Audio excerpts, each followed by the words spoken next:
बच्चों, my name is Yogesh Arora. This is a part 3। इससे पहले हम 2 वीडियोस के अंदर प्रोजेक्टाइल मोशन पढ़ चुके हैं। आज हम प्रोजेक्टाइल मोशन का ही तीसरा पार्ट पढ़ेंगे, जिसका नाम है हॉरिजॉन्टल प्रोजेक्टाइल मोशन। देखिए, प्रोजेक्टाइल मोशन के अंदर क्या था।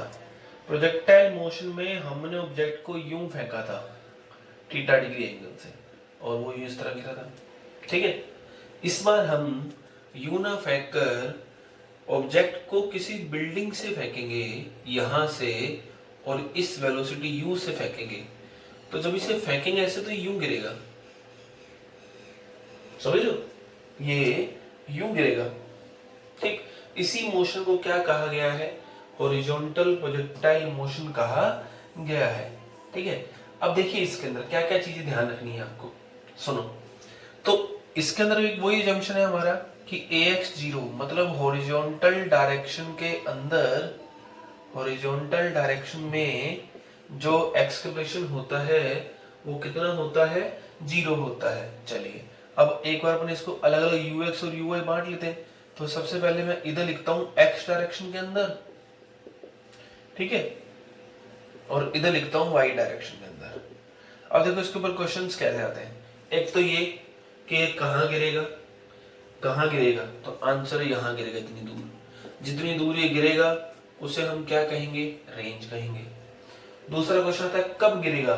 कब गिरेगा, तो जितने समय में ये गिरेगा उस टाइम को अपन क्या कहेंगे? टाइम ऑफ फ्लाइट कहेंगे। ठीक है, चलिए, बढ़िया, अच्छी बात है। तो x डायरेक्शन में वेलोसिटी कितनी है इसकी? देखो u। y डायरेक्शन में वेलोसिटी कितनी है? 0। मतलब क्या कि मैं इसे यूं फेंक रहा हूं सिर्फ। अब सोचो मैं यूं चलूंगा तो मेरा डिस्प्लेसमेंट सिर्फ हॉरिजॉन्टल डायरेक्शन में होगा, यूं चलूंगा तो वर्टिकल में होगा, और यूं चलूंगा तो दोनों में होगा। अब देखो पत्थरों को आप कैसे फेंक रहे हो? आप यूं फेंक रहे हो। ऐसा नहीं है कि आप पत्थरों को यहां से यूं नहीं फेंक सकते, फेंक सकते हैं, लेकिन अपने एयरफोर्स नेवी के लेवल पे अपने इसी तरह का आता है, तो अपने यही करना है। तो मैं यूं फेंक रहा हूं, तो ऐसे में सारी वेलोसिटी किस डायरेक्शन में है? हॉरिजॉन्टल डायरेक्शन में होगी, इसलिए वर्टिकल डायरेक्शन वेलोसिटी कितनी होगी? 0 होगी। चलो, माना किसी समय t पर ये यहां आ गया, ठीक है, एट टाइम t।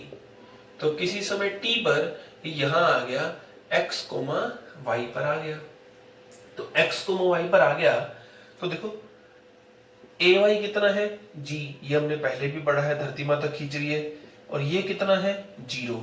तो अब हमें निकालना है इसकी इक्वेशन क्या होगी। सबसे पहले आती है इसकी इक्वेशन।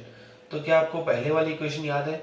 देखो x बराबर y बराबर x टेन थीटा माइनस का half G X square upon U square cos square theta. ये थी पहले वाली इक्वेशन। कौन सी पहले वाली? जिसमें हम यू फेंकते थे। ठीक है, अच्छा, तो इस इक्वेशन में थीटा कितना है? बेटा देखो, जो थीटा था वो ये एंगल था हॉरिजॉन्टल से। थीटा ये एंगल था ना यार हॉरिजॉन्टल से, ये। अब मैं इसको यूं नहीं फेंक रहा, अब मैं इसको यूं फेंक रहा हूं, तो ये हॉरिजॉन्टल के तो क्या हो गया? पैरेलल हो गया। हॉरिजॉन्टल के पैरेलल हो गए तो बेटा थीटा कितना आ गया? 0 डिग्री। फिर से देखो बेटा, मैंने कहा मैंने इसे यूं फेंका, पहले यूं फेंका था और यूं गिरा था। अब मैं इसे यूं फेंक रहा हूं, तो ऐसे में ये थीटा कितना हो गया? 0 हो गया।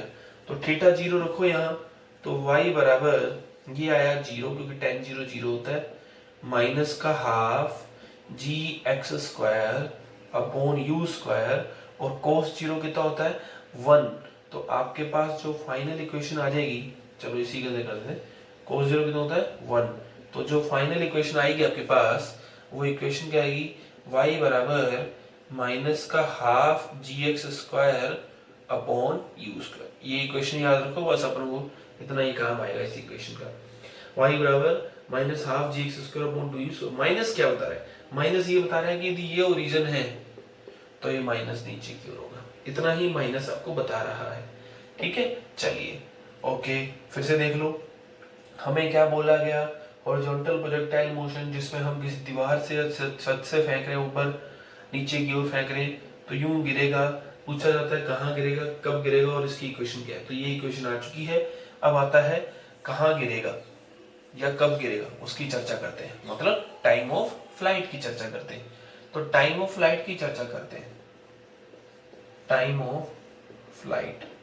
अच्छा एक बात देखो बच्चों, जब ये गिरेगा, जब ये गिरेगा तो उस समय वाई डायरेक्शन में डिस्प्लेसमेंट कितना होगा, एच होगा। वाई डायरेक्शन कितना नीचे उतर के आया, मैं कह रहा हूं जब भी ये गिरेगा वाई डायरेक्शन कितना नीचे उतर के आएगा, एच नीचे उतर के आएगा। किस तरफ है ये डिस्प्लेसमेंट, नीचे की ओर है। वाई डायरेक्शन में एक्सेलरेशन कितना है, जी। ये भी किस ओर है, नीचे की ओर है। वाई डायरेक्शन में एक्सेलरेशन किस ओर है बेटा, नीचे की ओर। तो ये भी क्या आ गया, जी आ गया। ठीक है। अच्छा अब हमें निकालना है टाइम। वाई डायरेक्शन बेटा इनिशियल वेलोसिटी कितनी है, 0, और हमें निकालना है टाइम जिसे हम टी से लिखते हैं। तो बेटा कौन सी इक्वेशन लगाऊं, एस वाई बराबर U Y into T plus half into A Y into T square. Second equation of motion Y direction के अंदर, ये भी नीचे ये भी नीचे, दोनों प्लस हो गए। तो एस वाई कितना आ गया, H, U Y 0 half A Y G into T square. और टी का फॉर्मूला कितना आया, अंडर रूट 2h अपॉन जी, ये फॉर्मूला आ गया। ठीक है, अंडर रूट 2, कैसा फॉर्मूला के पहले ही पढ़ा हुआ है, हाँ पढ़ा हुआ है। कब, यदि एक ऑब्जेक्ट को h ऊंचाई से ऐसे यूं नीचे छोड़ दूं तो कितने समय में नीचे गिरेगा, अंडर रूट 2h अपॉन जी, ऐसे गिरेगा। तो एक बार क्वेश्चन आया एयरफोर्स में, एक ऑब्जेक्ट को ऐसे गिरा और एक ऑब्जेक्ट को ऐसे गिराया गया, कहा गया दोनों में से कौन पहले पहुंचेंगे। तो आंसर आया T1 बराबर T2, दोनों क्या होंगे, सेम समय में नीचे पहुंचेंगे। ये क्वेश्चन आ चुका है पहले। ठीक है, फिर से देख लो, ये ऑब्जेक्ट ऐसे गिरा, ये ऑब्जेक्ट ऐसे गिरा, तो बोला गया पहले कौन पहले पहुंचेगा। तो आंसर बेटा ये जो ऊंचाई है, मतलब एक पार्टिकल यूं गिरा और एक पार्टिकल यूं गिरा, तो दोनों का गिरने का समय क्या है, under root 2h upon G. तो दोनों सेम समय में नीचे पहुंचेंगे। शर्त क्या है, एयर रेजिस्टेंस ना हो। दूसरी बात, इसको यू इधर से यू फेंका जाए, इसको छोड़ा जाए। ठीक है, चलिए नेक्स्ट क्वेश्चन क्या आता है बेटा, देखो इसी के अंदर आता है कहाँ गिरेगा, कहाँ गिरेगा ये चर्चा करते हैं। देखो तो देखो मान लीजिए ये r दूरी पर गिरेगा, तो r का फॉर्मूला क्या होगा, r क्या है हमारी रेंज। रेंज का फॉर्मूला क्या होगा बेटा, फॉर्मूला लिखा जाए तो फॉर्मूला होगा u into time of flight, कितना आएगा u into under root 2h upon G. तो हमारे पास बेटा तीन चीज आ गई, इक्वेशन माइनस का half G X square upon 2u square या अपॉन u स्क्वायर, कहाँ कब गिरेगा, अंडर रूट 2h अपॉन जी से। कितनी दूर गिरेगा, u into under root 2h upon G. अब आता है कब गिरेगा, सॉरी कितने से गिरेगा, तो आता है वेलोसिटी। वेलोसिटी की बात की जाए तो देखो बेटा इसी को ही चर्चा करते हैं। मैं कह रहा हूं यू गिर रहा है, यू, ठीक है, किस वेलोसिटी से, v से। इसको थोड़ा सा अपने इधर बनाते हैं। मैंने बोला कि एक पार्टिकल को मैंने u वेलोसिटी h ऊंचाई से u वेलोसिटी से ऐसे गिराया, ऐसे गिराया तो कैसे गिरेगा बेटा, u गिरेगा। ठीक है, u गिरेगा। अब देखो बेटा x डायरेक्शन में वेलोसिटी क्या है, u, और x डायरेक्शन में एक्सेलरेशन कितना है, 0। तो x डायरेक्शन की वेलोसिटी क्या रहेगी, कांस्टेंट, मतलब ये u तो हमेशा u ही रहेगा। ठीक है, अच्छा फिर इसके बाद बेटा देख इस डायरेक्शन में y डायरेक्शन में वेलोसिटी कितनी आ जाएगी, तो हमने ये पढ़ा हुआ है पहले, कितना, अंडर रूट 2gh। आप इसको देखना चाहें तो मेरे काइनेमेटिक्स के वीडियो नंबर 2 या 3 के अंदर आपको फॉर्मूला मिल जाएगा मोशन अंडर ग्रेविटी के अंदर। तो vy मतलब क्या, एक पार्टिकल को यदि यूं छोड़ दिया तो वो नीचे कितने से टकराएगा, अंडर रूट 2gh से। तो y डायरेक्शन में छोड़ते समय वेलोसिटी कितनी होगी, अंडर रूट 2gh। फिर से देखो, मैंने कहा मैंने h ऊंचाई से एक पत्थर को छोड़ा तो वो टकराएगा तो जमीन पे कितने से टकराएगा, h ऊंचाई से। आंसर आएगा अंडर रूट 2gh आएगा। तो अंडर रूट 2gh आए किस डायरेक्शन में आएगा, y डायरेक्शन में। भाई ये भी y डायरेक्शन है ना, और ये भी y डायरेक्शन है। यहाँ इनिशियली uy कितना है, 0, ये क्या है vy। तो देखो बेटा वेलोसिटी पूछ रहे, माना वेलोसिटी नेट हो गई v, तो वेलोसिटी बेटा कितनी होगी, वो होगी u i कैप, क्योंकि x डायरेक्शन में u है बेटा, plus under root 2gh j cap. ठीक है, u i cap plus under root 2gh j cap आ गया। ठीक भैया, बढ़िया। तो बेटा स्पीड कितनी आएगी, तो वेलोसिटी आई है, स्पीड कितनी आएगी, तो बेटा स्पीड आएगी मैग्नीट्यूड ऑफ v, कितना आएगा बेटा, u स्क्वायर, i का coefficient plus under root 2gh का स्क्वायर, ये स्पीड हो सकता है आपको ये भी मिल जाए लिखा हो कभी बार। ठीक है भैया, तो ये फाइनल फॉर्मूला हमारे पास आ जाएगा। क्या क्या आ गया, कहाँ गिरेगा, कब गिरेगा, कितने से गिरेगा, कितने टाइम में गिरेगा, किस इक्वेशन को फॉलो करते हुए गिरेगा, कौन सा पाथ है, पैराबोलिक पाथ है। ठीक है, चलिए बढ़िया भाई। अब देखो क्वेश्चन करते हैं हमने इसके ऊपर, नोट इरेज कर रहा हूँ, नोट करना चाहो तो कर सकते हो आप। चलिए भैया नेक्स्ट देखिए क्वेश्चन सुनो।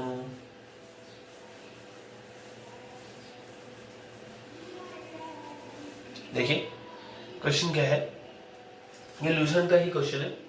बोला गया कि एक बंदूक से 200 मीटर पर सेकंड की स्पीड से 10 मीटर दूर एक पत्थर को फेंका जाता है, मतलब यूं एक पत्थर में निशाना दागा जाता है यूं, इस तरह से। पेड़ मान लो, पत्थर मान लो, यहाँ एक पेड़ है, ठीक है, डाटा पूछता है वो, थोड़ा कह रहा है कि कितना ऊपर इसे रखना होगा, ये आपसे पूछा गया। 200 मीटर पर सेकंड से एक बुलेट को, ये अपनी बुलेट है, ठीक, 200 मीटर पर सेकंड से एक बुलेट को 10 मीटर की दूर एक पेड़ पर दागा गया। कहा गया कि बंदूक जो है वो कितनी ऊपर होनी चाहिए, किस लेवल से, क्षैतिज लेवल से। तो देखो बेटा, मेरे को परास का फॉर्मूला पता है, R बराबर U इंटू √2/g था, तो बेटा मेरे को ये ऐसे जाना चाहिए। तो मेरे लिए बेटा परास कितनी होगी, 10 मीटर, U निकालना है, सॉरी U दे रखा है 200, ठीक है। अच्छा, √2, H कितना है, पढ़े रहने दो, निकालना है। G कितना आ गया बेटा, 10, जीरो से ये जीरो क्या हो गया, कैंसिल, ये इधर आ गया। 1/20 बराबर √2h/10, ठीक है। दोनों तरफ क्या कर दिया बेटा, स्क्वायर कर दिया। स्क्वायर करते ही क्या आ जाएगा, 20 का स्क्वायर कितना, 400, √2h/10, जीरो से ये जीरो कट गया। H कितना आ गया बेटा, 1/80 मीटर। हो सकता है आपको सेंटीमीटर में आंसर दे, तो कोई ना, 1 मीटर में कितने सेंटीमीटर होता है बेटा, 1 मीटर कितने सेंटीमीटर होता है, 100, तो हमने यहाँ 100 दिया।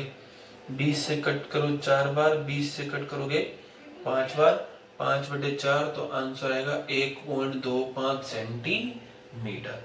आसान सा क्वेश्चन था, ठीक है। अच्छा, और इसी के अंदर चर्चा करते हैं। बोला गया पार्टिकल की वेलोसिटी पर क्या प्रभाव पड़ेगा, आंसर बढ़ती जाएगी, पार्टिकल वेलोसिटी बढ़ती जाएगी। दूसरा पूछा गया पार्टिकल की एक्स डायरेक्शन वेलोसिटी क्या रहेगी, कांस्टेंट रहेगी।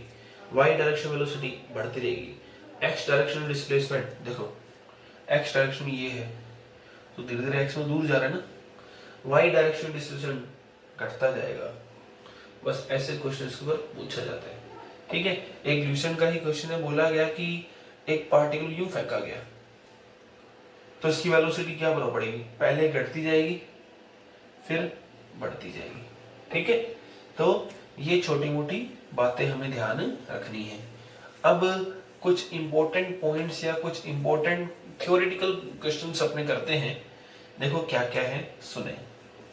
सम इंपॉर्टेंट पॉइंट, देखो बेटा क्या इंपॉर्टेंट पॉइंट है, सुने।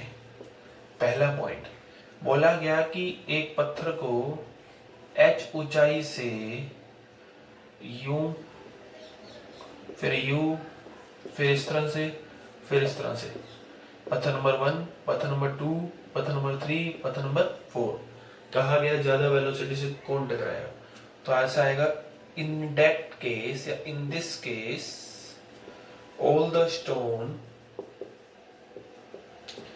will collide with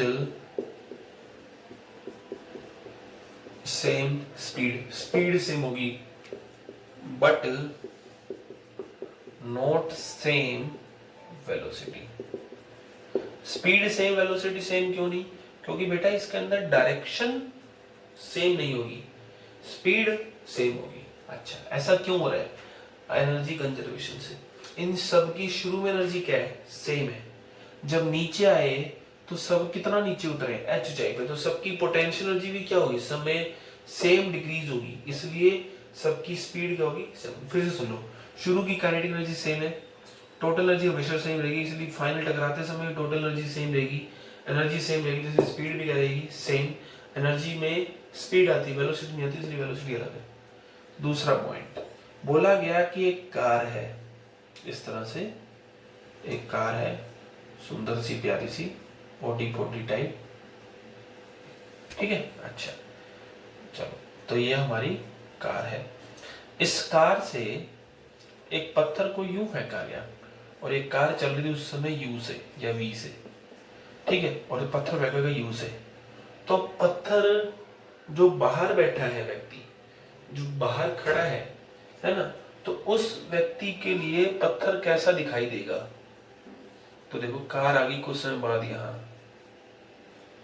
ठीक है, तो उस व्यक्ति को पत्थर दिखाई देगा कैसा, ये वी है ना, तो उस व्यक्ति को तो दिखाई देगा ऐसा प्रोजेक्टाइल। तो ग्राउंड के रिस्पेक्ट में, ग्राउंड के रिस्पेक्ट में, ग्राउंड के रिस्पेक्ट में पत्थर का पथ, पत्थर का पाथ पैराबोला। कार के रिस्पेक्ट में देखो, मान लो मैं अपने हाथ को यूं चला रहा हूं और साथ साथ में चल भी रहा हूं, तो मेरे हिसाब से पत्थर यूं ही गया और यूं मेरे हाथ में आ गया। लेकिन जो बाहर से देख रहे उसके हिसाब से क्या है, भाई कार वाला तो साथ साथ चल रहा है ना, कार वाला तो साथ साथ चल रहा है ना, तो कार वाले को क्या लगेगा कि सीधा पत्थर फेंका सीधा आ गया। लेकिन जो ग्राउंड से फेंक रहा है उसके लिए क्या है, सेम रहेगा। अच्छा, तो ये चीज है। एक बात और, यहां पर यूं फेंकेंगे तब गिरेगा, यदि आपने यूं फेंक दिया तब नहीं गिरेगा, तब पत्थर थोड़ा और आगे, क्यों? क्योंकि पत्थर को यहाँ कुछ वेलोसिटी मिल जाएगी। फिलहाल अपने को इतना टफ केस करना नहीं है, आपने मुझे इतना ध्यान रखना कि ऐसे फेंकने पर पथ होगा पैराबोला, और कार के रिस्पेक्ट में कैसा होगा, कार के रिस्पेक्ट में होगा स्ट्रेट लाइन, ठीक है। पूछे पत्थर का वाई डायरेक्शन में डिस्प्लेसमेंट 0, क्यों? हाथ से गिरा और हाथ से वापिस आ गया। पत्थर का एक्स डायरेक्शन डिस्प्लेसमेंट ये जितना ही चला है। तो ऐसे चीजें आपको याद रखनी है। और देखो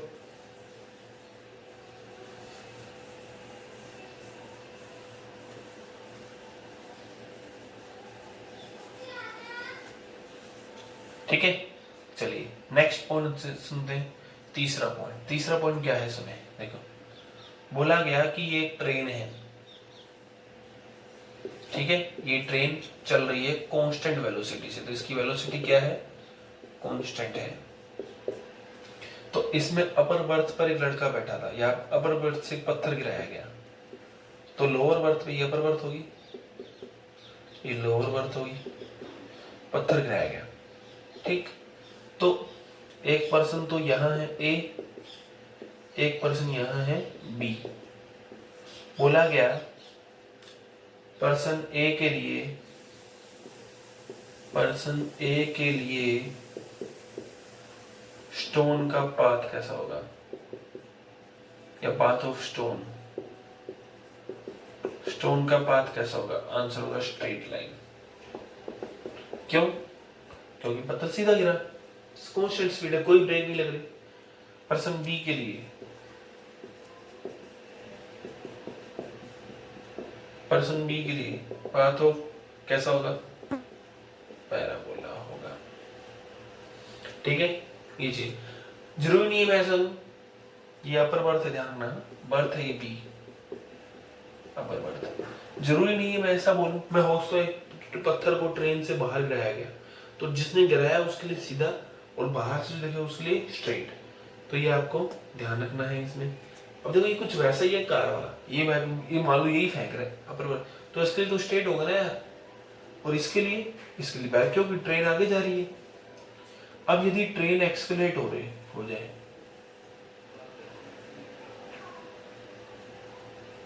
ये पत्थर फेंका, ये ए और ये बी, तो ऐसे में ट्रेन की स्पीड क्या हो रही है, इंक्रीज हो रही है, ट्रेन की स्पीड क्या हो रही है, इंक्रीज हो रही है। चलो ट्रेन की स्पीड इंक्रीज हो रही होगी, तो सोचो आप एक कार में बैठे हो और अभी तो देखो इसमें सूडो फोर्स आएगा, तो वो तो अपना बताना नहीं है, अभी तो आप सिंपल आसान तरीके देखो। अब मान लो कार में बैठे हो और कार की स्पीड अचानक से बढ़ जाए तो आप किस तरह जाओगे पीछे, तो पत्थर भी क्या होगा, इस तरह जाएगा। तो ऐसे में ए एंड बी के लिए, for A and B, path of stone will be parabolic। A और बी के लिए स्टोन का पाथ कैसा होगा, पैराबोलिक होगा। ठीक है, यूं गिरा है तो यूं गिर गया, पहले गिर गया। ओके, अच्छा, फिर आता है इसी के अंदर ही, नोट करना चाहो तो कर लो स्क्रीन पोस्ट करके। फिर आता है इसी के अंदर ही कि इस बार स्पीड क्या हो रही है, डिक्रीज हो रही है। चलिए तो स्पीड डिक्रीज करते हैं।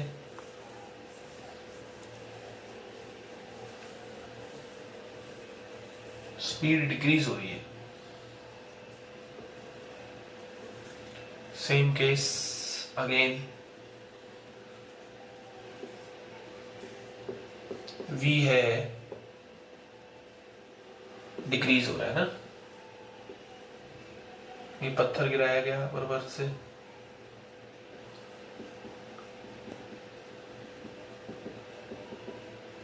ठीक है, स्टोन को यूं गिराया गया, स्पीड जो हो रही है वो इंक्रीज हो रही है, सॉरी डिक्रीज हो रही है। डिग्री, अब सोचो ब्रेक लग जाएंगे आगे तो आप अचानक से कहाँ होंगे, आगे, तो ऐसे पत्थर भी क्या होगा, आगे गिरेगा ना, ये पत्थर का पाथ होगा। ठीक, तो path of stone with respect to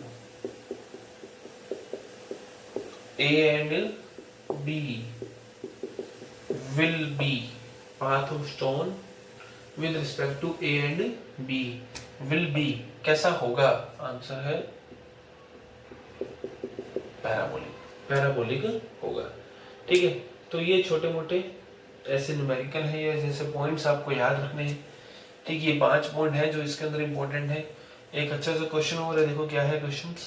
बोला गया कि एक ये 500 मीटर ऊंची बिल्डिंग है, इससे एक पत्थर को फेंका गया, कितने से, 20 मीटर पर सेकंड से फेंका गया, जो कि एक बिल्डिंग से 10 मीटर की ऊंची बिल्डिंग है उससे जा टकराया। ऐसा नहीं पत्थर यहीं था, पत्थर आगे गिरता, लेकिन ये यहीं टकरा गया। ठीक है, आगे गिरा ही नहीं, ये मान लो पत्थर यूं था, बस इल्यूशन का ही क्वेश्चन है। बोला गया कि बताइए पत्थर, इस बिल्डिंग और इस बिल्डिंग के बीच की दूरी क्या है, तो ये होगी बिल्डिंग 1 और ये होगी बिल्डिंग 2। कहा गया बिल्डिंग 1 और बिल्डिंग 2 के बीच की डिस्टेंस क्या है, फिर से सुन लो। एक पत्थर को 20 मीटर पर सेकंड से गिराया गया, ऐसे गिराया गया तो यूं गिरा और यहाँ बीच में 10 मीटर की बिल्डिंग पे टकरा गया। तो कहा गया बताइए इन दोनों बिल्डिंग्स के बीच की दूरी क्या है। तो देखो मेरे को ऐसे में एक इक्वेशन पता है, y बराबर माइनस का half G X square upon 2u²। दो तरीके करने के, दोनों अपनी चर्चा करेंगे। तो ये फॉर्मूला मेरे को पता है। अब y कैसा है, देखो यदि ये ओरिजिन है तो ये क्या है, ओरिजिन है मूल बिंदु, है ना, तो धीरे धीरे इस केस में नीचे आने पर y नेगेटिव होता है, तो ये तो हो गया x और ये हो गया -490, क्योंकि ये 490 चल चुका होगा। तो y को तरफ दो माइनस का 490 है, माइनस का हाफ। अब g ऐसे में क्या लेना समझदारी है, 9.8, क्यों 49 तो नहीं 98, 10 ले लोगे तो कोई आंसर में फर्क नहीं आएगा, तो 10 लिख लो आप बस। 10 into x square upon U square, 20 का स्क्वायर, सोल्व करेंगे एक्स आ जाएगा। पहला तरीका।